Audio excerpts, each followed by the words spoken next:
धन्यवाद हो प्रभु का। स्वर्गीय प्रेमी पिता हमारे परमेश्वर, धन्यवाद आज के दिन के लिए, सभा के लिए, संगति के लिए प्रभु। आपने हमें बीते दिनों से लेकर अब तक संभाला है, हमें, हमारे लोगों को, सभी को पिता। और धन्यवाद देते हैं अपनी कलीसिया को आशीष दिया है प्रभु। बीते दिनों से लेकर अब तक सबको प्रभु अपने हाथों के द्वारा अगुवाई करता हुआ अपने वरदानों दानों फलों में प्रभु रखा है। और हम विश्वास करते प्रभु आगे भी संभाल के रखेंगे हम सभी को। और प्रभु जी आज की सभा संगति के लिए हम आपको हृदय से धन्यवाद देते हैं। जब भी आज प्रभु भोज की संगति है और प्रभु जी आपके सामर्थ्य जीवित वचनों को सुनने और समझने के लिए प्रभु आपने जो अनुग्रह का समय दिया है, हम जितनी आपकी कलीसिया यहाँ इकट्ठे हैं और जो किसी कारणवश यहाँ पर नहीं पहुँच पाए, उन सभी के लिए हम आपको धन्यवाद देते हैं पिता। उन सबको आप प्रभु जी आशीष देंगे और इन सभी को आप आशीष देंगे पिता। हम सारी महिमा और आदर आपको देते हैं। आपकी उपस्थिति में बुलाया, खड़े होने के लिए योग्य बनाया, आप जैसा लिखा है, धन्य है जिसे आप चुनकर अपने समीप बुलाते हैं। हम धन्यवाद देते हैं प्रभु जी आज का अनुग्रह का समय के लिए, जिसके द्वारा हम पाए जाते हैं। और हम पवित्र आत्मा आपको धन्यवाद देते हैं कि आप हमारे सदैव संग साथ रहते हैं और हमारे लिए सदा आप अगुवाई करते हैं।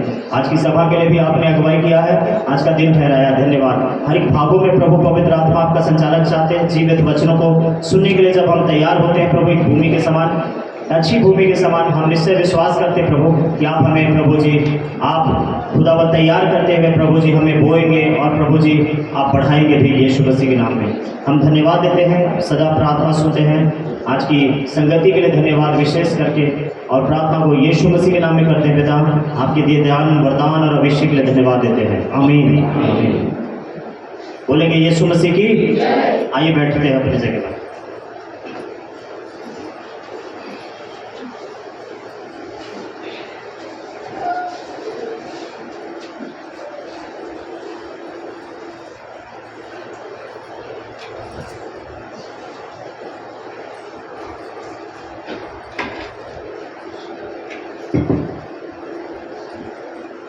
हालेलुया।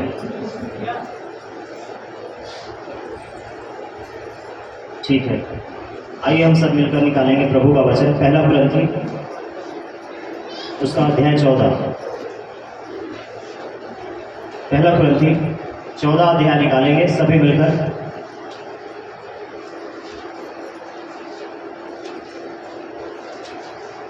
और आज हम जानेंगे, सीखेंगे, समझेंगे अपने ऊपर से, अपने परिवार के ऊपर से और अपने प्रियों के ऊपर से कैसे बंधनों को तोड़ा जाता है प्रेयर के माध्यम से, संगति के द्वारा। प्रभु हमारी अगुवाई करे, आमीन।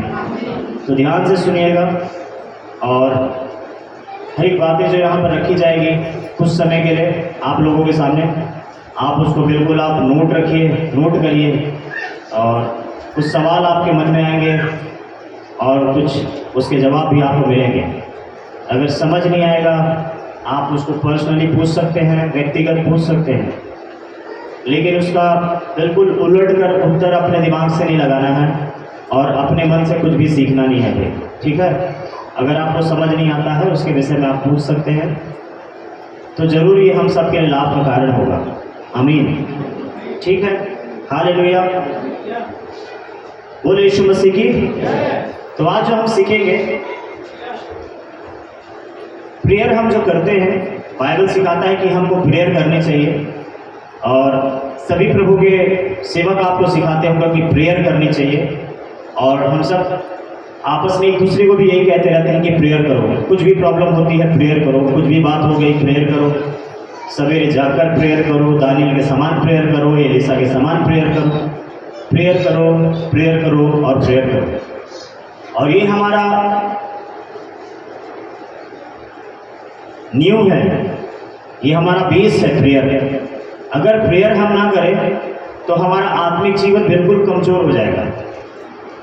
जैसे कि जब बीज बोया जाता है, अगर उसको सींचा ना जाए तो वो फिर बढ़ेगा भी नहीं, इसको समझिए। हालेलुया। उसी प्रकार से एक मसीही जीवन जो आत्मिक रूप से स्ट्रांग होगा और मानसिक रूप से भी मजबूत बनेगा, कैसे? केवल और केवल एक ही तरीका है, वो प्रेयर। लेकिन प्रेयर कैसी करनी चाहिए और प्रेयर कितने प्रकार की होती होंगी और कैसे हमको प्रेयर में अपने शब्दों का चुनाव करना होगा, इसको आज हम जानेंगे। हालेलुया। और अगर आप इसको समझें तो मैं जानता हूं कि इसके बाद जरूर आप फर्क देखेंगे। आमीन, हालेलुया। देखिए, बीज जो परमेश्वर का वचन है कई जगह पर व्यर्थ चला गया, जैसे कि मार्ग के किनारे, जैसे कि पथरीली भूमि पर, जैसे कि झाड़ी वाले स्थान पे। परमेश्वर का ही वचन है वो, लेकिन तीनों जगह पर बाइबल क्या बताता है, वो व्यर्थ चला गया। लेकिन वही बीज को अगर स्थान मिल जाता है, जगह मिल जाता है, बोले हालेलुया, वही बीज को स्थान मिल जाता है। याद रखिए, बीज वही है, बस वो बीज बड़ अलग अलग जगह पर रहा है। लिखा है मार्ग के किनारे पड़ गया, लिखा है पथरीली भूमि पे पड़ गया, पत्थर पे पड़ गया, मतलब लिखा है झाड़ी वाले स्थान पे बीज पड़ गया। और इन तीनों जगह को आप देखते हैं, सुनते हैं, जानते हैं कि तीनों जगह पर उस वचन को हमने ना बढ़ते देखा, ना फलते देखा। हालेलुया। तो बाइबल क्या सिखाता है उसके बाद कि एक अच्छी भूमि लेकिन मिली, लिखा है। आमीन। एक अच्छा जगह उसको जमीन मिला, लिखा है, और उस बीज को उस भूमि ने क्या किया, ग्रहण किया। बोले आमीन। देखो, पत्थर पे भी एक जगह पे लिखा हुआ है, पत्थर पे पड़ा बीज, क्या हुआ, उसमें अंकुरित तो हुआ, लेकिन जड़ पकड़ नहीं पाया पत्थर के ऊपर को। पत्थर पे कभी बीज जड़ नहीं पकड़ पाता, जिसकी वजह से वो न फूलेगा, न फलेगा, न ही दाने आएंगे। झाड़ी वाले जगह पे पड़ा और वहां निकलने की कोशिश ही हो रही थी उसकी, लेकिन बाइबल बताता है कि वो झाड़ी पे जो बीज पड़ा था वो निकलकर बढ़ ही नहीं पाया। वो बढ़ना चाहा, लेकिन झाड़ियों ने उसको दबा दिया, लिखा है। मतलब परमेश्वर का वचन हर एक स्थान पे काम करने के लिए इच्छुक है। आमीन। हर एक के जीवन में काम करने के लिए इच्छुक है। हालेलुया। और शुरुआत में ही आप जब देखते हैं तो मार्ग के किनारे पड़ गया। मार्ग के किनारे रास्ते पर लिखा हुआ है कि उसको क्या किया, फिर चिड़ियों ने चुग लिया। या तो फिर आप ऐसा कह सकते हैं, रास्ते पर अगर बीज होगा तो चिड़िया चुगेंगे, या तो इंसानों के पांव के नीचे आ जाता है। इसलिए एक जगह पे लिखा है कहां पर वचन बोलना है, आपको हमको समझना सीखना होता है। दूसरी बात लिखा हुआ है कि किसके सामने तुम रोटी डालो और किसके सामने तुम मोती डालो, ये आपको पता होना चाहिए। बोले हालेलुया, बोले यीशु मसीह की। तो आप हर किसी के सामने रोटी नहीं डाल सकते, हर कोई आपकी रोटी का आदर नहीं करेगा, और हर किसी के सामने आप मोती नहीं डाल सकते, क्योंकि हर कोई उस मोती का कीमत समझेगा। हालेलुया। इसलिए इसको बड़ा ध्यान से समझिएगा। इसलिए हम सबको इस समय बिल्कुल ध्यान अपने आत्मा पे रखना होगा। शरीर पर से ध्यान को हटाइए और आत्मा पे थोड़ी देर के लिए आ जाइए। बोले आमीन। और उसके बाद आप देखेंगे, ये जो सुनेंगे जरूर आप में फर्क लाएगा। आमीन। ठीक है। तो प्रेयर, आप प्रतिदिन प्रार्थना करते होंगे, मुझको नहीं पता कितने देर करते हैं, उसके विषय में बात नहीं है, लेकिन आप प्रतिदिन प्रार्थना करते होंगे। लेकिन अब आप बैठे बैठे जांचिए कि आप जो प्रार्थना करते हैं, क्या सेम प्रार्थना प्रतिदिन आप करते हैं? हर दिन एक ही प्रकार का प्रार्थना चलता रहता है? जैसे शुरुआत करते हैं प्रेयर में, वैसे आप एंड भी करते हैं क्या प्रेयर को? हालेलुया। उदाहरण के लिए आप सब जानते हैं कि कैसे हम प्रार्थना करते हैं। शुरुआत आप हमेशा किसी एक तरीके से करते होंगे और किसी एक तरीके में उसको पूरा भी करते होंगे आमीन बोलकर। सही है ना भैया? पर आपका प्रार्थना सेम है, रोज वैसे ही है। अगर सेम है, रोज वैसे ही आप प्रार्थना कर रहे हैं, तो भी इसका प्रतिफल, आप परिणाम जल्दी से नहीं देख पाते हैं। हालेलुया।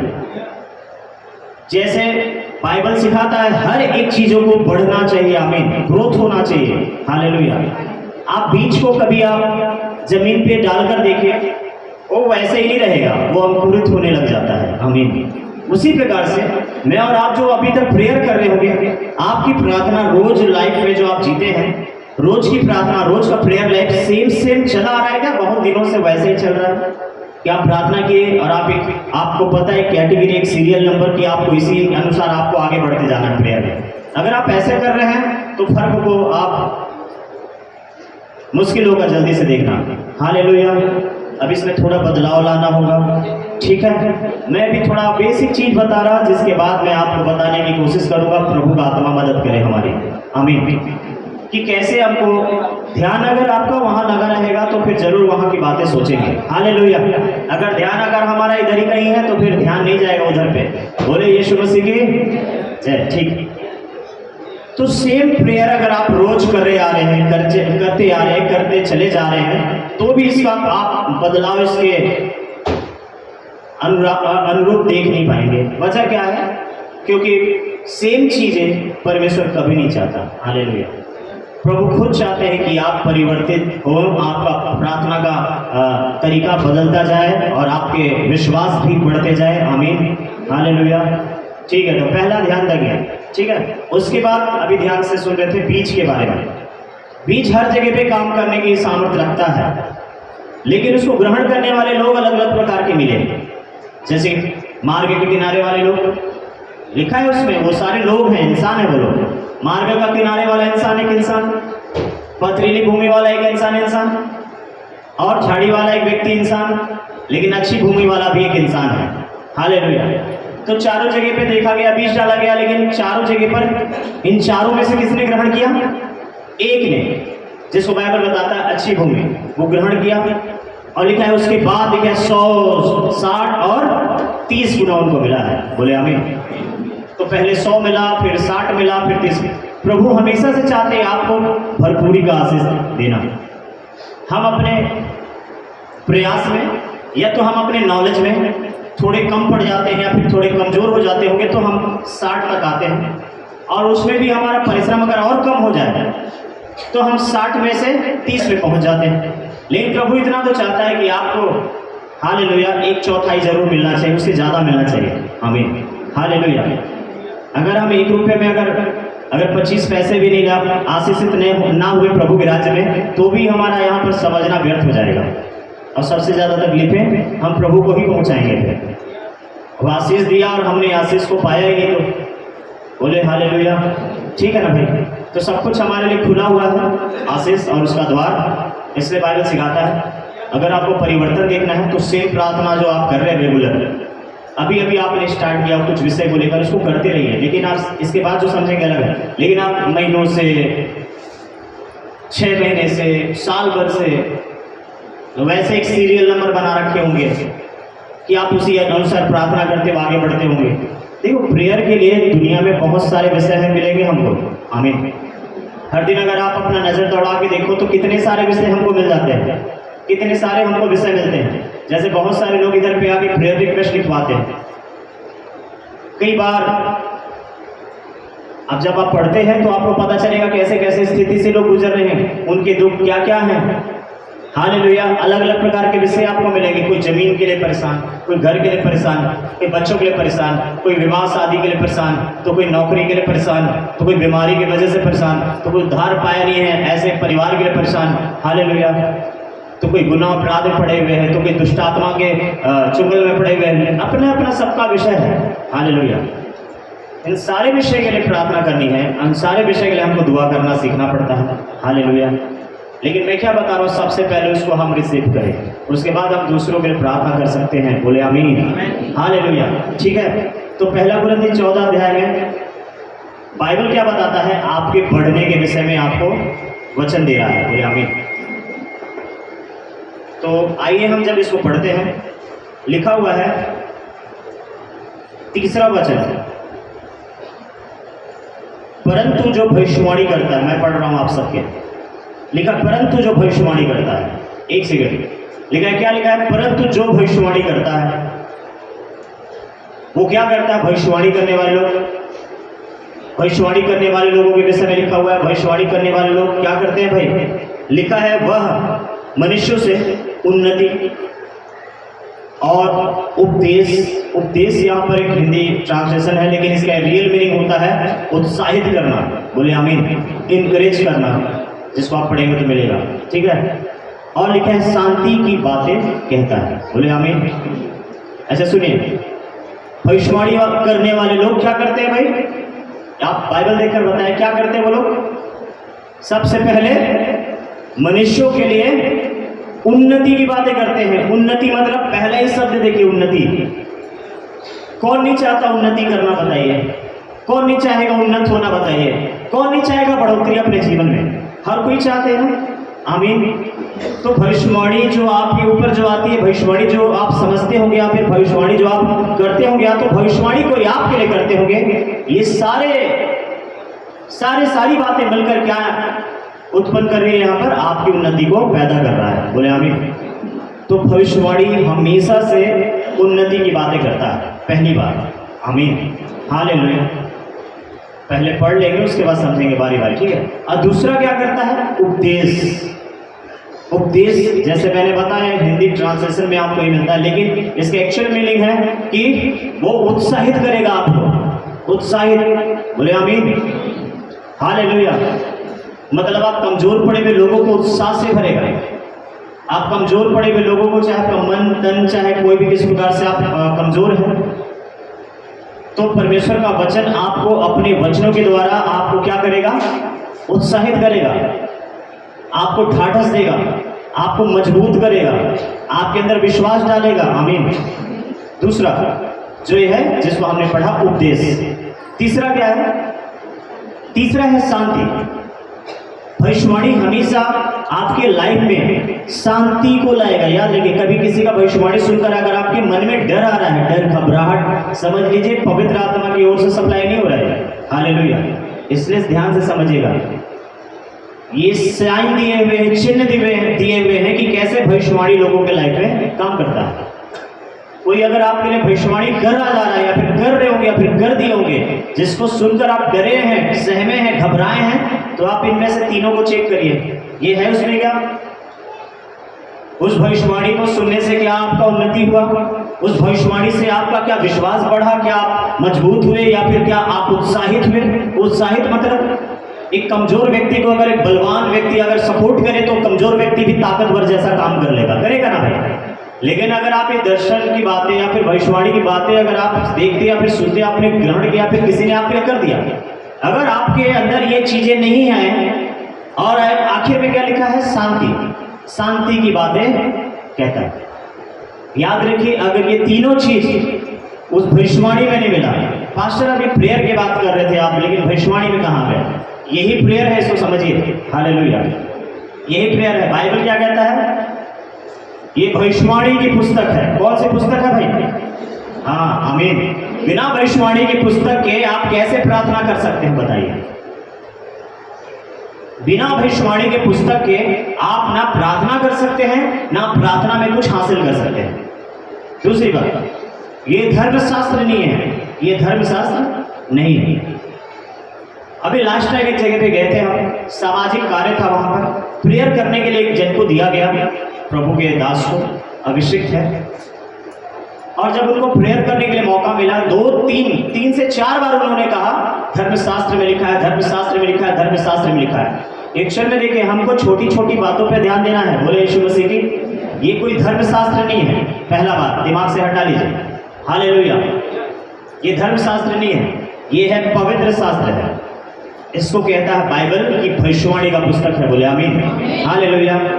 पवित्र शास्त्र जो आपको अपने जैसा बनाएगा, भविष्यवाणी जो यीशु मसीह ने जो आपके लिए किया है वो करके दिखाएगा, बोले आमीन, हालेलुया। इसको समझिए। तो ये कोई धार्मिक शास्त्र नहीं है भाई, जिसको आप पढ़ के धार्मिक इंसान बनते हैं।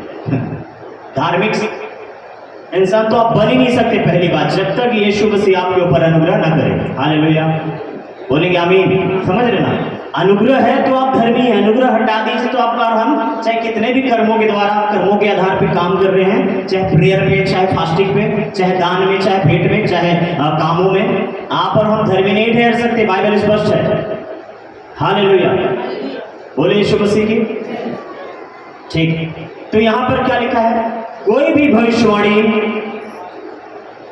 अगर आपकी उन्नति नहीं करता, अगर आपको ढाढ़स और साहस और आपको हिम्मत नहीं देता, अगर आप उसको सुनने के बाद आपके अंदर शांति नहीं आती, तो समझ लीजिए कि वो परमेश्वर की ओर से बिल्कुल भी नहीं है। इसलिए उसको क्या करिए? यूं इधर देखिए मेरी तरफ, जब भी कुछ ऐसी भविष्यवाणी है जिसको सुनकर आपको उन्नति नहीं महसूस हो रहा, या तो आपको हिम्मत महसूस नहीं हो रहा, या तो आपके अंदर शांति महसूस नहीं हो रही, तो आप उस भविष्यवाणी को ऐसा कर दीजिए, बिल्कुल खारिज, बिल्कुल कट, बोले यीशु मसीह की जय। ऐसे रात को देखा हुआ स्वप्न के बारे में होना चाहिए, जिसके बारे में मैंने एक बार प्रीच किया था कि कैसे रात के सपने जो अगर आपको डराते हैं, जो आपको भ्रमित करते हैं, जिसके वजह से आपको डर आ गया, तो आपने किसी के बारे में कुछ गलत देखा या फिर खुद के लिए गलत देखा, सवेरे उठते ही उसको सीधा कट करिए, बोले यीशु मसीह की। पर कुछ लोगों को आदत है ऐसी आत्माओं के साथ रहने का, वो लोग ऐसी बातें करते हैं, वो लोग पवित्र आत्मा के साथ रहना छोड़ के अलग ही प्रकार की आत्मा के साथ रहते हैं, और वो लोग ऐसी बातें करते हैं और ऐसी बातें सुनते हैं और ऐसी बातों से ही लोगों को भ्रमित करते हैं, और ये बाइबल के अनुसार सही भविष्यवाणी नहीं है। आप इसको बढ़िया से पढ़ लीजिएगा भाई। बात हम करते हैं पवित्र आत्मा के फलों का, तो फल दिखाई देते हैं, तभी तो हम बात कर रहे हैं पवित्र आत्मा के फल, वरना कुछ भी फल निकाल लो फिर तो, कुछ भी अर्थ निकाल लो फिर तो, कुछ भी वजह बता दो फिर तो, सब पवित्र आत्मा की ओर से बोलेंगे फिर तो लोग। हालेलुया।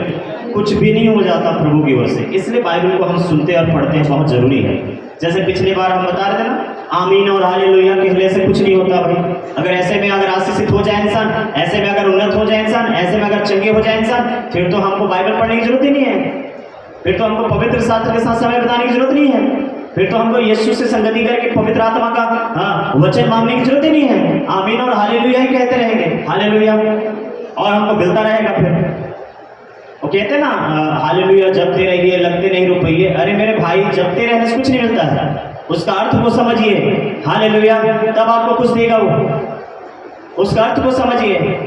ये कोई नाम थोड़ी ना मिल गया आपको कि जपते रहना भाई इतने बार, इतने लाख बार और आपके काम हो जाएंगे।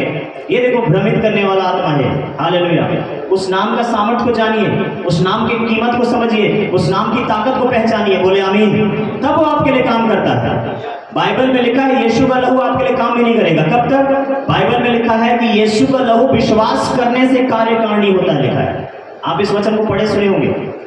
जब तक आप उसके लहू पे विश्वास नहीं करेंगे, वो लहू कुछ नहीं कर सकता मेरे और आपके।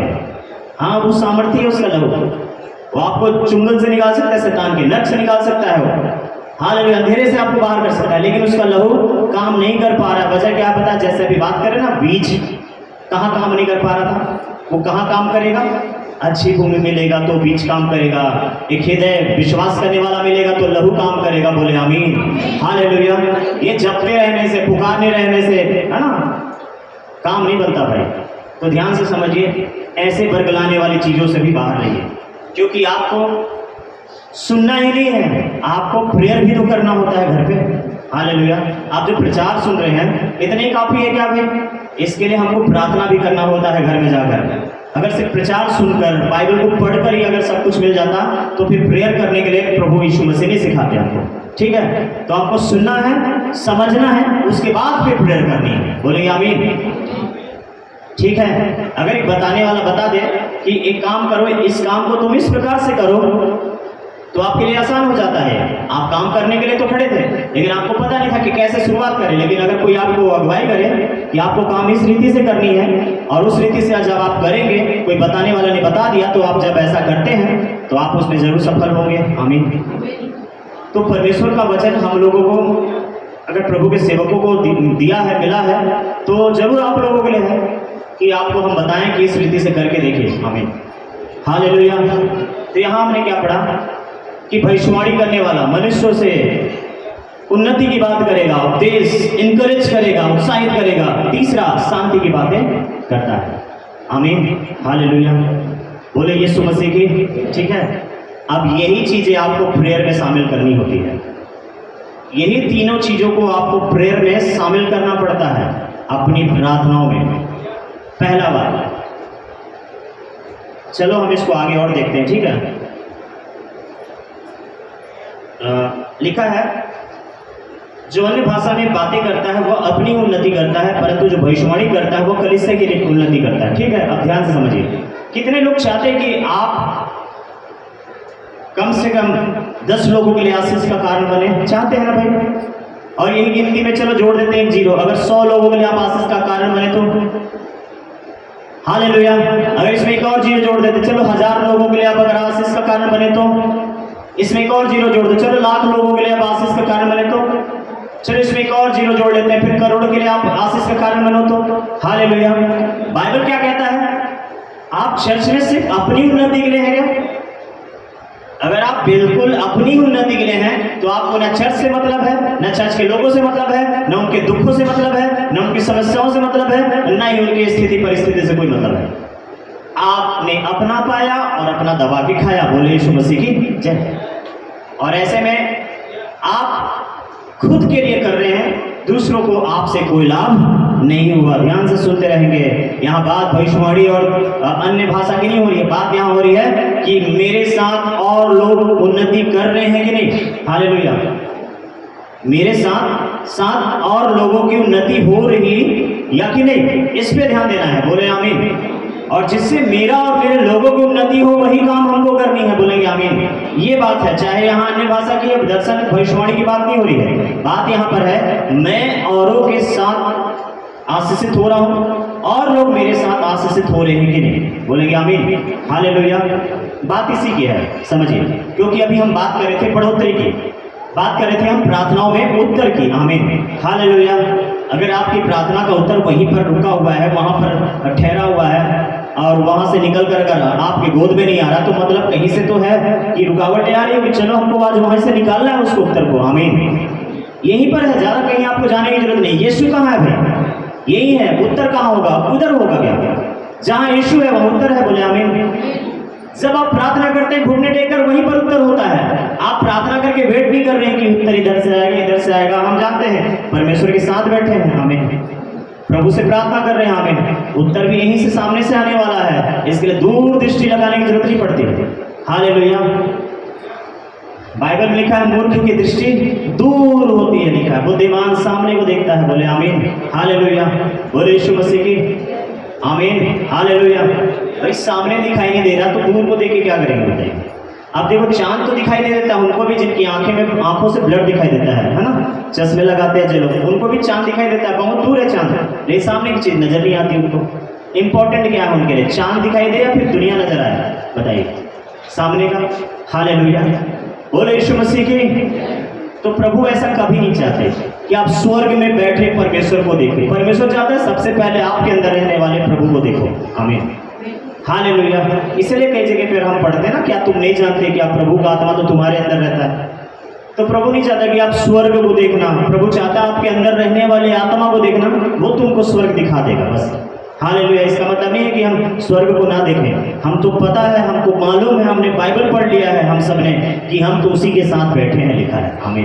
कितने जानते हैं? पढ़े हैं हम सब कि हम मसीह के साथ बिठाए गए हैं। आमीन।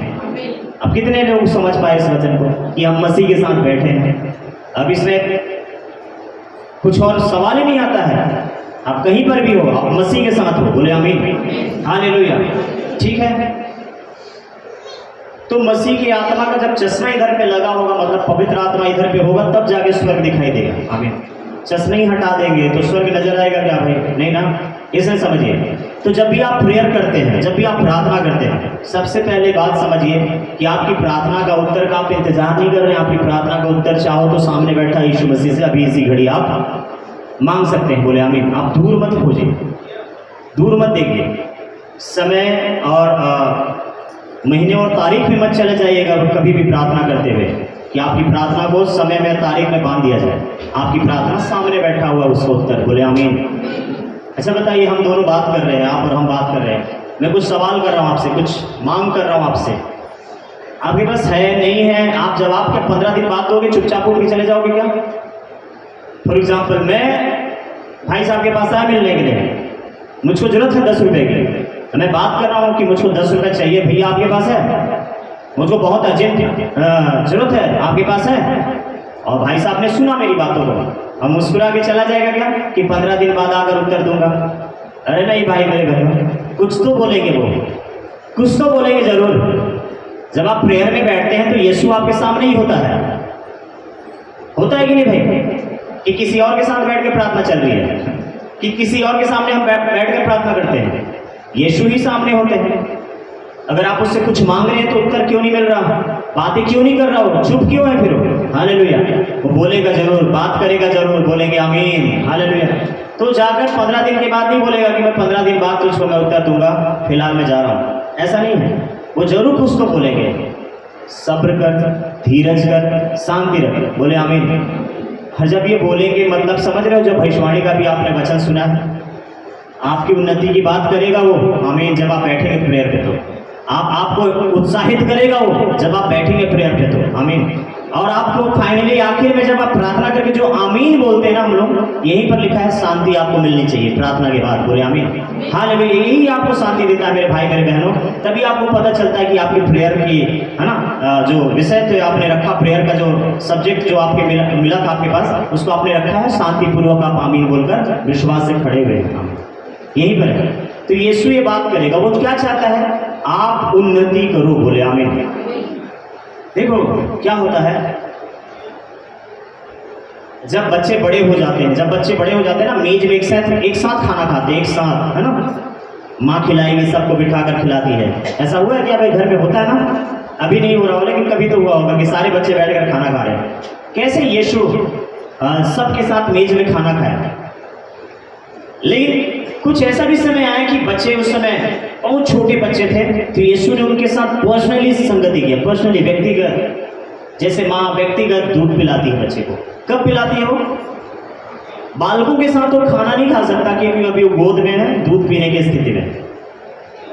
बच्चों के साथ, जो बड़े बच्चे हो गए उनके साथ तो बैठकर खाना नहीं खा सकता। माँ सबको जैसे परोस रही है वो उस बच्चे को नहीं परोस सकती, उसको तो गोद में लेगी और उसको क्या करेगी, दूध पिलाएगी, क्योंकि अभी वो सभी के साथ बैठकर खाने के योग्य नहीं है। हालेलुया। उसी प्रकार से जब आप नहीं समझते रहते हैं, ये उस समय की बात हो रही है, अन्य भाषा जिसको कहते हैं। हालेलुया। ये आपकी उन्नति बढ़ने का समय होता है। अगर आपको मिला है अन्य भाषा, प्रार्थना करिए, इससे आप ग्रोथ होंगे, बढ़ेंगे जरूर। लेकिन इससे औरों को कोई फायदा नहीं होता, इसको आप समझ लीजिए अच्छे से, बाइबल के अनुसार चलिए। बोले यीशु मसीह की जय। इससे औरों को अगर मैं बोलूं कि लाभ पहुंचा सकूं तो कोई मतलब नहीं है, इससे औरों को लाभ नहीं होगा। ये केवल उनके लिए है जो व्यक्तिगत रूप से अभी बालक है, शिशु है, वो बढ़ेंगे। बोलेंगे आमीन। हालेलुया। अच्छा एक बात बताइए, अभी तक आपने इधर मेरे मुंह से अन्य भाषा सुना क्या? किसी ने सुना क्या? क्यों नहीं सुना भाई? मतलब पवित्र आत्मा नहीं पाया क्या हमने? मतलब इतने लोग उद्धार पा रहे, इतने लोग सुसमाचार पा रहे, इतने लोग जीवन को पा रहे हैं, नहीं है आत्मा इधर पे प्रभु का? ध्यान से समझिए, इधर का आईक्यू को ठीक रखेंगे तो इधर का आईक्यू ठीक हो जाएगा। बोलेंगे हालेलुया। यहीं पर भ्रमित हो जाते हैं इंसान। बोले यीशु मसीह की। वो अन्य भाषा है, वो मेरी उन्नति करता, वो मेरे लिए लाभ के लिए था और है, एक टाइम था और रहेगा, वो अभी भी रहेगा। लेकिन मैं उसको यूज नहीं कर सकता इधर पे, क्योंकि मुझको बाइबल के वचन याद हैं जो मुझको मना करते हैं कि यहाँ पर मैं बोलकर सिर्फ आपको मैं थोड़ी देर के लिए इधर उधर आपका दिमाग को डाइवर्ट कर सकता हूँ, भटका सकता हूँ। लेकिन अगर मैं जो बांसुरी है लिखा है, अगर उसको मैं स्वर के साथ अगर फूंकूं तो सबको लाभ होगा। लेकिन सिर्फ मेरे हाथ में अगर दे दो आपको, इधर पे बांसुरी है, उसको सिर्फ हवा मारूं ना, भोंपू की तरफ से ठोकता रहूं जिसमें कोई सुर नहीं है, इससे आपका लाभ होगा क्या भाई? ये ऐसे ही शब्द है जैसे कि मैं इधर पे खड़े होके चाइनीज भाषा में बात करूं आपसे और आपको कुछ भी समझ नहीं आएगा। ये वही है, समझिए। अन्य भाषा कोई स्वर्गीय शब्द नहीं है, इसको हमेशा याद रखिएगा, ठीक है? ये पृथ्वी की ही भाषाओं में से भाषा है जिसको प्रभु का आत्मा आपको देता है। आप इसको अगर बाइबल को प्रेतों के काम पढ़ेंगे, दूसरा अध्याय, जब पवित्र आत्मा उतरा ना तो वो लोग धरती की ही भाषा बोल रहे थे वो लोग, पर कई लोग इसको बोलते हैं कि स्वर्ग की भाषा है। आप बाइबल नहीं पढ़ते इसलिए आप ऐसा सोचकर चल रहे हैं। बाइबल को पढ़ेंगे तो आपकी समझ को पवित्र आत्मा खोलेगा। बोले अगर आमीन। लिखा है धरती पे कई हजार बोली और भाषा है, लगभग ऑलमोस्ट 8000 बोली भाषा है। उसमें से एक भाषा एक व्यक्ति बोल रहा है, उसको समझ नहीं आता, इसलिए बाइबल कहता है कि अगर उस भाषा को नहीं समझ पा रहे तो उस भाषा का अनुवाद करने के लिए प्रभु से प्रार्थना करो, वो उसका मतलब बताएगा। अगर अनुवाद करने वाला उसका मतलब बताने वाला नहीं है तो बिल्कुल हम खामोश रह जाए। हालेलुया। मान लीजिए मैं कुछ ऐसी भाषाओं में, जैसे मैंने अभी बताया यहाँ पर एक बात, उपदेश का मतलब को आपको बताया। उपदेश का मतलब, अगर मैं इसको उपदेश ही समझूं तो उपदेश कुछ अलग ही जगह पर ले जाता है। इसको याद रखिए, बाइबल कहता है हर कोई उपदेशक मत बने, लिखा हुआ है। ये उपदेश की बात नहीं कर रहा है, यहाँ पर उपदेश का अर्थ को मैंने बताया कि रियल मीनिंग में जो इब्री भाषा में लिखा है, जो ग्रीक भाषा में जो बाइबल लिखा है, उसमें ये बताया जा रहा है। कौन सी भाषा बताया जा रहा है? इसको कह रहा है इंकरेज करना, उत्साहित करना, इसका अर्थ होता है। अगर मैं उस जगह पे जाकर उसको नहीं पढ़ता, उसको पढ़कर आपको नहीं बताता, तो आप उपदेश को कुछ और ही समझते। हालेलुया। इसलिए मेरे भाई मेरे बहनों, समझते रहिए। तो अन्य भाषा बोलिए, जितना हो सके बोलिए, इससे आपकी उन्नति होगी। आप जो प्रार्थना करने में कमजोर हैं, वो लोग मजबूत बनते हैं। हालेलुया। कई लोग प्रार्थना नहीं कर पाते हैं, अन्य भाषा का जो गिफ्ट है ना, पवित्र आत्मा दिया हुआ है, वो उनको मजबूरन बिठा देता है प्रार्थना करने के लिए। अब वो लोग अपने कंट्रोल में नहीं रहते। होते हैं क्या भाई? अपने कंट्रोल में नहीं रहते वो लोग। उनको प्रार्थना करने वाला जो वरदान मिला है, जो अन्य भाषा के रूप में, वो प्रार्थना कर रहे हैं, उससे करे जा रहे हैं, और इससे उनकी फायदे हो रहे हैं, उनका नुकसान नहीं हो रहा, उनका बेनिफिट ही हो रहा है। ये उनको धीरे धीरे करके मजबूत करता, बढ़ाता है। जब शुरुआती समय में जब मैं प्रार्थना करता था, तो कितने सारी भाषाएं आ जाती थी। कुछ भाषा जिनको मैं जानता भी नहीं, वो सारी भाषा आती थी। लेकिन उसके बाद में जब बाइबल पढ़ता था, तो करना क्या होगा, ये सवाल करता था पवित्र आत्मा से, प्रभु मैं करूँ क्या इसका, क्योंकि धीरे धीरे करके आपकी समझ खुलती है। आमीन। जैसे मैंने बताया, बच्चों को सबको खाना खिला रहा प्रभु मेज में बिठा के, लेकिन एक बच्चा अगर छोटा है तो उसको क्या करता है, माँ उसको क्या करती है, उसको गोद में लेके उसको दूध पिलाती है। लेकिन जो अन्य खाने के लायक हो गए, वो लोग क्या करते हैं, कहाँ बैठ के खाते हैं? मेज में बैठ के खाते हैं। बोले यीशु मसीह की जय। इसलिए एक जगह पे लिखा है दूध और अन्न और मांस के बारे में। हालेलुया। हाँ देखो, ये जो दूध का भाग है, ये शुरुआती समय होता है मेरा और आपका। प्रभु नहीं चाहता कि आप जीवन भर दूध ही पीते रहिए। हालेलुया। प्रभु चाहता है कि आप अन्न भी खाएं। अन्न लिखा है सयानों के लिए है, लिखा है ना भाई? मैं बोल रहा कि बाइबल बोल रहा है? लिखा है अन्न सयानों के लिए लिखा हुआ है। आमीन। तो अन्न खाना है कि दूध ही पीते रहना है? बोले यीशु मसीह की। अगर आपको दूध पीना है, तो दूध पीते हुए बच्चों को क्या पसंद है? लोरी, बस गोद में एक पास्टर लेके यूं ऐसा, उसमें ना क्या ज्ञान, उसको समझ, बच्चे को काम है बस सोना है, पीना है और सोना है, पीना और सोना है, बस यही है। और बीच बीच में रोना है। हालेलुया। बस यही करना है, बच्चों का काम ये होता है। लेकिन वो बच्चा जब बड़ा हो जाता है ना, तो बहुत सारी बातें करने लग जाता है। पापा ये क्या, मम्मी ये क्या है, वो क्या है, ये क्या है, वो क्या, ये क्या करने लग जाता है। वही बच्चा करता है ना भाई। अब कुछ समय तक उनकी नादानी को देखते हुए हर एक सवाल का जवाब नहीं देते हम सब, लेकिन धीरे धीरे जब बढ़ता है, फिर उसका सही सवाल करने लग जाता है कि ये क्या है, तो हम बोलते बेटा ये ग्रिप है, इसको टच मत करना, करंट है। कैसे हर एक मेडिसिन के पीछे लिखा रहता है बच्चों की पहुंच से दूर रखना है दवाई को, क्योंकि उनको समझ नहीं है। वो ये नहीं लिखा है कि अपनी पहुंच से दूर रखना दवाई को। अरे हम अपनी पहुंच से दूर रखेंगे तो खाएंगे कैसे उसको?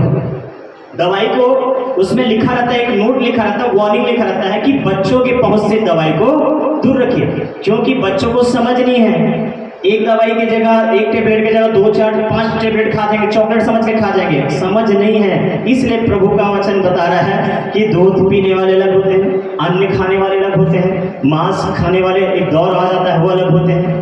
जो सभी बातों को हजम करते हैं, बोले आमीन, पचा लेते हैं, बोले आमीन। अभी आपको ही पता है 5-6 महीने तक तो बच्चे को तो सिर्फ दूध ही पिलाते हैं ना, कैसे फिर उसका एक दिन आता है मुंह जूठा करते हैं। मतलब समझ रहे बच्चे, उनको अगर नमक भी उनका जुबान में आ गया तो उनके लिए हानिकारक हो जाएगा। इसलिए एक समय का वेट करते हैं कि बच्चा थोड़ा परिपक्व हो जाए शरीर में, उसके बाद उसको नमक और मिर्ची का स्वाद चखाएंगे। हालेलुया। तभी फिर बोलते हैं भैया हम घर आवे, मुंह जुठाई है लड़का के, है ना? तो क्यों भाई पहले क्यों नहीं कर दिए? छठी के समय में।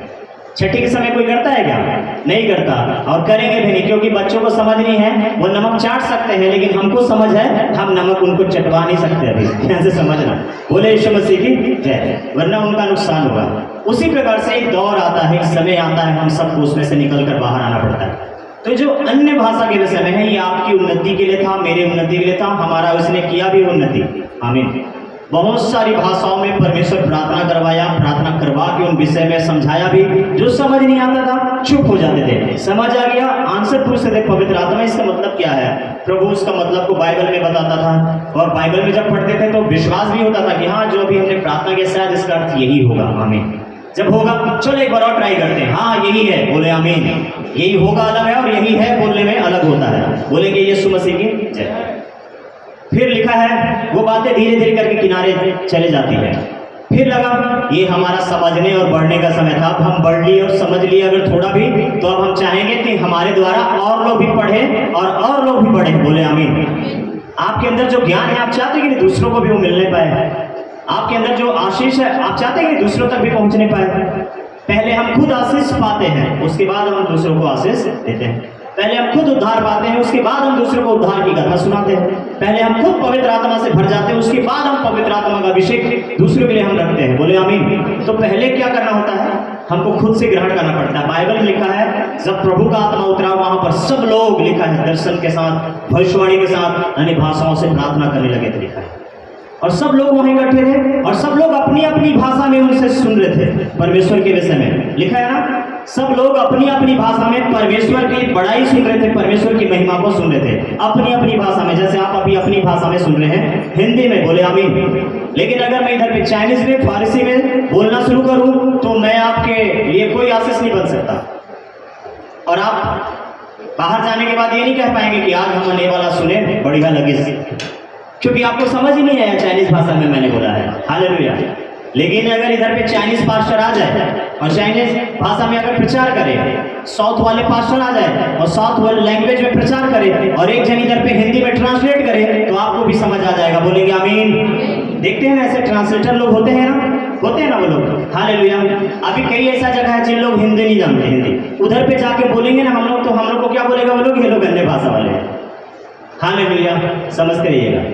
तो हमारा हिंदी को लोग उनकी भाषा में वहाँ प्रचार करेंगे। देखना 2 लोग जरूर रहते हैं जब इधर अलग अलग स्टेट जाते हैं। तो एक जगह हम लोग भी गए थे, वैसी जगह पे थे, बहुत थोड़ा मुश्किल होता प्रचार करना। अब वो लोग डिफिकल्ट लैंग्वेज बोले, महाराष्ट्र गए थे हम, तो डिफिकल्ट लैंग्वेज, उनको हिंदी तो समझ थोड़ा आ जाता था क्योंकि टीवी वगैरह की वजह से आ जाता है, लेकिन जब वो लोग बोले तो हमको समझ नहीं आया। वहाँ जो अम्मा लोग आती है, वहाँ आंटी अंकल लोग आते हैं, प्रेयर कराते हैं, हमको समझ ही नहीं आ रहा है क्या बोल रहे हैं। भाई लोग आते हैं, समझ नहीं आ रहा क्या बोल रहे हैं। तो एक भाई वहाँ हिंदी में समझाने के लिए हमको होता, भैया ये ऐसा बोल रहा, पास्टर ये ऐसा बोल रहा, अच्छा तो ये प्रॉब्लम है। हम फिर प्रार्थना करते थे। अभी वो बोल रहे हैं, कुछ भी बोल रहे हैं, मेरा बेटा बीमार, मेरा पति बीमार, मेरा ये प्रॉब्लम, हम समझ ही नहीं रहे तो क्या दुआ करते बताइए उनके लिए, है ना भाई। तो वहाँ पर एक पास्टर खड़े थे, वो बताते थे कि ये बोल रही है, ये बोल रहे हैं। फिर हम लोग प्रार्थना करते थे तो आमीन बोलते थे तो उनको समझ आता था। आमीन तो समझ आता है सभी को। हालेलुया। तो समझिएगा। बोले यीशु मसीह की। कुछ प्रार्थना का लाइफ हमारा ऐसे ही कमजोर हो जाता है। वजह क्या पता है, उसका अर्थ को नहीं समझ पाते। और प्रार्थना कर रहे हैं रेगुलर, आज करें रहे प्रार्थना, रोज करता था भैया प्रार्थना, नहीं, चेंज होना चाहिए। बोले आमीन। बदलाव होना चाहिए। बोले यीशु मसीह की। आप उस प्रार्थना को समझने लगो। आमीन। उस प्रार्थना को करने से पहले अब हमको समझना भी पड़ेगा। बोले आमीन। पहले हम बालकपन में थे, प्रार्थना करते थे, जैसे मैंने खुद बताया कई बार कि मैं नाम ले लेके एक लोगों का करते प्रार्थना, उनके घर, उनके बेटा, उनके बेटे, सबका नाम लेते, घर में, परिवार में। अभी क्या होता है, प्रभु उस घर को, उसके घराने को आशीष देना। अभी शॉर्टकट में विश्वास कर लेते हैं। बोले आमीन कि प्रभु ने पूरे परिवार का सुख ले लिया। हालेलुया। अभी इधर हम लोग सिर का बाल से लेके पाँव के नाखून तक पकड़ते रहे तो फिर तो हो जाएगा। कभी आपने देखा यीशु के पास जब कोई बीमार है तो प्रभु ने कैसा प्रार्थना किया, उसको चेक किया, कैसे प्रार्थना करते थे। अगर बहरा आता तो बहरा के कान के लिए ही प्रार्थना करते थे यीशु, पूरे उसके खानदान, परिवार, उसके घराने के लिए नहीं कर देते थे कि उसका हाथ पैर, उसके शरीर के लिए नहीं कर देते थे। अंधा था ना, यीशु सिर्फ आंख के लिए करते थे। आप पढ़कर देखिए बाइबल, कहीं पर से निकालिए, और जहाँ यीशु ने आपको ऐसा एक बीमार आया तो उसके सारे इस प्रॉब्लम के लिए दुआ कर दिया होगा, प्रार्थना किया होगा, ऐसा बिल्कुल नहीं है। आपको ही पता है। बोले यीशु मसीह की। जब आप प्रार्थना करवाने हैं, कोई एक लंगड़ा आया यीशु के पास, यीशु ने उसको क्या दिया, पाँव दिया, और इसके बाद सुना आपने उसको और कुछ मिला नहीं। हालेलुया। समझते रहिएगा। अंधा आया, लिखा बर्तिमाई अंधा था, उसको आँख मिला, और कुछ लिखा है क्या उसके बाद में? उसके हाथ में भी दर्द था तो वो भी ठीक किया प्रभु ने, ऐसा कुछ। अब अंधा इतने टाइम से बैठा है तो कमर में भी दर्द हो गया होगा, काफी देर से बैठकर भी मांगा है। तो बर्तिमाई ने आंख के साथ कमर के लिए भी बोला था क्या? अगर बोला था होगा तो मिलेगा, लेकिन अगर नहीं बोला है तो वहाँ कमर का जिक्र नहीं है। बोले यीशु मसीह की। मतलब जैसा सब्जेक्ट वैसा ही वहाँ पर स्पर्श होता था। बोले आमीन। जिस विषय को आप लेकर आते हैं समझ कर, तो प्रभु वैसे ही विषय को वहाँ पर स्पर्श करता है। वो पूरा अपना बॉडी, पूरा ओवरऑल ऐसे पूरा शरीर ऊपर से नीचे तक पे हाथ रखने के लिए बात नहीं कर रहा है यहाँ पर, समझिएगा। यहाँ पर बात कर रहा है प्रार्थना का विषय को हमको समझना है। बोले हालेलुया। जिस विषय को आप टारगेट करते हैं उसी विषय को पवित्र आत्मा भी टारगेट करेगा, ये बताने की कोशिश है। आमीन। हालेलुया। अब मान लीजिए उदाहरण है, हमको मिलकर इधर पे बोर्ड को निशाना लगाना है, पत्थर ले लो अपने अपने हाथ में। मैं नहीं कह रहा कि निशाना लगाओ दीवार पे मारो, मैं कह रहा इस बोर्ड पे मारो। बहुत सारे लोग बोर्ड पे सटीक निशाना लगाएंगे तो बहुत सारे लोगों का दीवार पे पत्थर जाएगा। हालेलुया, समझ रहे मतलब। कई लोग टारगेट पे लगा लेंगे क्योंकि उनका एम अच्छा है, कई लोग नहीं लगा पाएंगे, मारते मारते उनका कोई निशाना इधर जा रहा है कोई इधर जा रहा है। बस आपको यही सुधारना है, आपको सीधा सटीक एम पे टारगेट करना है, निशाना लगाना है। बोले आमीन। ठीक है, तो अपने लाइफ में जब आप विषय लेते हो प्रार्थना का तो आपको टारगेट रखना है कि किस विषय के लिए मैं गंभीरता से प्रार्थना कर रहा था, कर रही हूँ, करूंगी या फिर करूंगा। बोले आमीन। ठीक, टारगेट। तो भविष्यवाणी जब भी प्रार्थना करते हैं तो सबसे पहले भविष्यवाणी का मतलब समझिए, उत्तर आपको यहां से मिलना शुरू हो जाएगा। जल्दी से मैं बताऊंगा। हालेलुया। वो है कि आप अपनी प्रार्थना में दर्शन और भविष्यवाणी को ऐड रखिए। बोले आमीन। बिना आपको अपने भविष्यवाणी के प्रार्थना में अपने भविष्यवाणी को ऐड किए बिना आपको उसको उत्तर नहीं मिलेगा मेरे भाई बहन। भविष्यवाणी का मतलब समझ रहे हैं, जो भविष्य में आपके लिए तैयार करेगा। बोले आमीन। तो आप जब भी प्रार्थना करो तो आप भविष्यवाणी में अपने लिए काम को होता हुआ देखो। बोले आमीन। ठीक है, आप प्रार्थना कर रहे हो और अपने लिए भविष्य नहीं देख पा रहे हो तो क्या प्रार्थना कर रहे हैं बताइए। फिर विश्वास कहाँ है हमारा। एक प्रार्थना करने वाला आमीन क्यों बोलता है, उसको बिलीव करता है, वो विश्वास करता, तभी वो आमीन कहता है। मैं जब प्रार्थना करूंगा तो मुझको दिखाई देना चाहिए कि भविष्य में मेरे प्रभु ने उस काम को कर दिया है। अगर आप वो नहीं देख पा रहे हैं तो आपकी प्रार्थना करने का अर्थ है कि आप बहुत स्लो हैं और मैं बहुत स्लो हूं। हमारी प्रार्थना का उत्तर बहुत लेट लतीफ आएगा मेरे भाई मेरे बहनों। जब हम समझ जाएंगे तब जाके हमको उत्तर मिल पाएगा। इसके लिए परमेश्वर आपको सबसे पहले कहेगा समझदार बनते रहो, धीरे धीरे समझते रहो और उत्तर तुम्हारा इंतजार कर रहा है। उत्तर दूर नहीं है, उत्तर तो यही है, मैंने बताया कि सामने ही बैठा रहता है वो। आमीन। वो दूर नहीं है, आप उसको हाथ बढ़ाकर छू सकते हो। मास्टर उत्तर क्यों नहीं मिल रहा, उत्तर क्यों नहीं मिल रहा मतलब आपको यीशु मिल गया, उत्तर नहीं मिला अभी तक। कमाल हो गया। मतलब यीशु बड़ा है कि प्रार्थना का उत्तर बड़ा है भाई। अब यीशु आपको मिल गया तो उत्तर कैसे नहीं मिलेगा बताइए भला। हालेलुया। तो जब भी आप प्रार्थना करो तो भविष्यवाणी होनी चाहिए आपकी प्रार्थना में शामिल। बोले आमीन। जो आपको भविष्य के बारे में दिखाएगा। एक बीमार प्रार्थना कर रहा है, प्रभु चंगा कर दे, उस भविष्यवाणी का दर्शन उसके अंदर आना चाहिए। आमीन। वो अपने आप को चंगा देखे तभी जाके प्रार्थना का उत्तर मिलेगा। वो अपने आप को चंगाई के स्थान पे देखना शुरू करो। आमीन।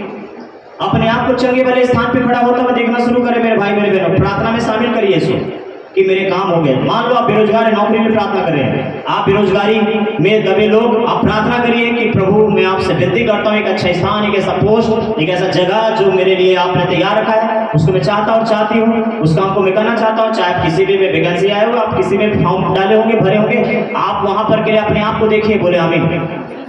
ये मत करिए कि आप उसमें दर्शन में देखिए जो भविष्यवाणी करता है प्रभु का वचन। आमीन। कि आप मांगो प्रतीति करो तो आपके लिए हो जाएगा। इस वचन को लीजिए और आप वहां पर देखिए कि मेरे काम को परमेश्वर ने कर दिया है। आमीन। जब तक ये बातें नहीं होगी, याद रखना, आपकी प्रार्थना में आपकी उन्नति नहीं हो रही है। अभी बहुत सारा बोरी गड्ढा भर के यहाँ प्रार्थना विषय आ गया है आपके जीवन में, लेकिन आप अभी तक अगर 2-4 भी प्रार्थना का उत्तर नहीं मिला तो वजह ये है कि हमने अपनी प्रार्थना में भविष्य को देखना शुरू नहीं किया है। बोले आमीन। हालेलुया। आप करेंगे, सुन रहे हैं। बोले यीशु मसीह की। जब भी मैं प्रार्थना करूं, जब भी हम प्रार्थना करें, जब भी हम प्रार्थना करते हैं हमारे लोग, हम हमेशा भविष्य को देखते हैं।